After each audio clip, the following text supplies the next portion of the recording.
നീ ഇങ്ങോട്ട് പോണേ ചായ കുടിക്കണ അല്ലേ എനിക്ക് ചായ ഒന്നും കുടിക്കാൻ സമയമില്ല. നാളെ നമ്മളെ പാട്ട് ചെയ്യിക്കുമ്പോ പൊട്ടിക്കാനുള്ള പടക്കം വാങ്ങാൻ പോണു.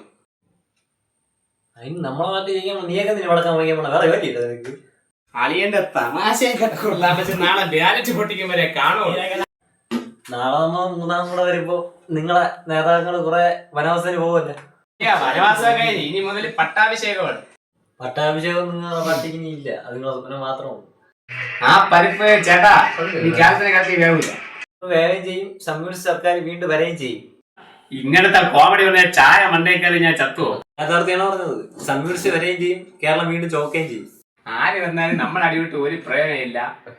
നമ്മളെ ഇവിടത്തെ തൊഴിലില്ലായ്മ പ്രശ്നം മാറണം. നീ സാഹിത്യം അറിയാതെ വേറെ പഠിക്കാനല്ലേ പോടാ. ഇതൊക്കെ ഇത്രേ ഉള്ളൂ.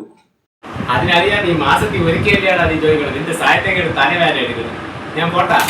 നാളെ തിരുവനന്തപുരത്ത് വോട്ടെണ്ണി കഴിയുമ്പോൾ ചിക്കണി കിട്ടും. ഞാൻ പോട്ടെ.